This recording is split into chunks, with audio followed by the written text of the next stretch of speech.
Hello everybody, it's me, SkyMounts here. Today I'm going to be reviewing the third Transformers movie, Transformers Dark of the Moon, that was released in 2011. So, the movie begins with like this flashback thing on Cybertron where the Ark, the Autobot ship, crash lands on the moon.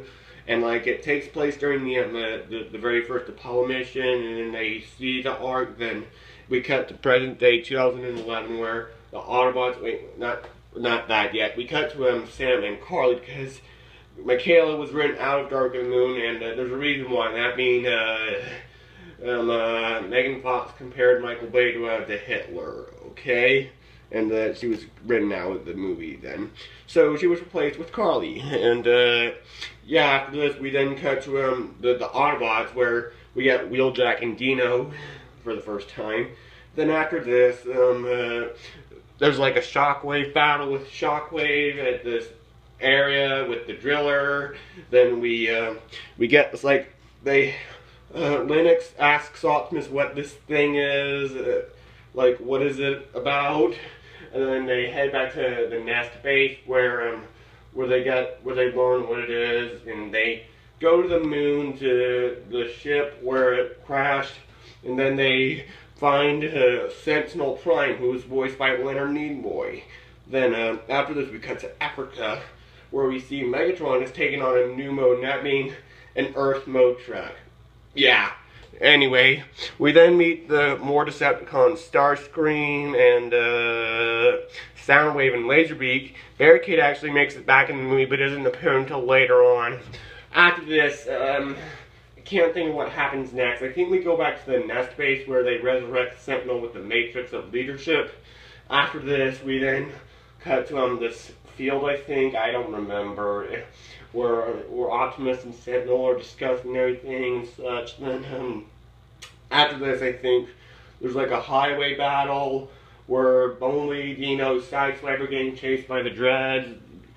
Hatchet dies, but there's like this middle town somewhere, I think. Then after this, Sentinel, wait, let me think. Sideswipe and Ironhide fight Crankcase and Crowbar, they both die. We head back to the Nest base where Sentinel betrays the Autobots and kills Ironhide. Yep. After this, Optimus arrives and learns what happens.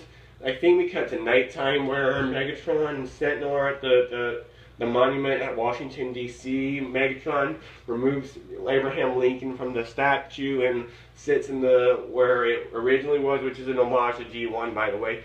After this, Optimus tries to make Sentinel not to open the portal, but he does it anyway. Then Sentinel and Optimus fight for the first time. After this, Carly gets captured by Soundwave, and I think we got to this part where let me think. Where Mr. Gold learns that he's working for the Decepticons.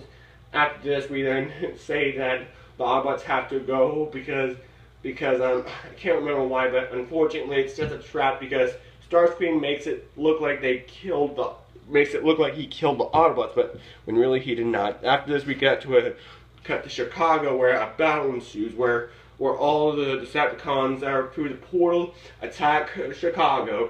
After this, the Autobots return finally, and a battle ensues, but they open a portal that brings Cybertron, well, at least like a third of Cybertron, I think, into space where Earth is. Then after this, there's Wheeljack dies by Barricade. After this, Boneley and Soundwave battle. Soundwave dies, thankfully, and Wheelie's back in this movie, and he's also got this other guy that I don't remember what his name is. I think everyone thought he died in this movie, but he did not, because he does appear in the Last Night movie. After this, we then cut to some battle scenes where we believe Barricade dies, but does not, but Shockwave dies by Optimus. After this, Optimus and Sentinel battle for the first time, and they battle for one more time, but then after this, when they get to a bridge scene, Optimus gets his arm chopped off, his right arm chopped off by Sentinel again. That's another homage to G1, and just when Sentinel gets ready to end Optimus' life, Megatron begins fighting Sentinel too, but But after this, we then are able to collapse the pillars. But unfortunately, Cybertron ends up being destroyed in the process because it loses like a third of Cybertron, but the other half of it's still somewhere. After this, Optimus grabs his Energon axe and decapitates Megatron. Then after this Megatron dies, then Optimus grabs Megatron's fusion cannon, that's a handheld rifle by the way, and shoots Sentinel with it. And there, the battle is over. After this, we then cut to some other stuff with Optimus ending his speech. Anyway, that's my review on Transformers Dark of the Moon. Goodbye.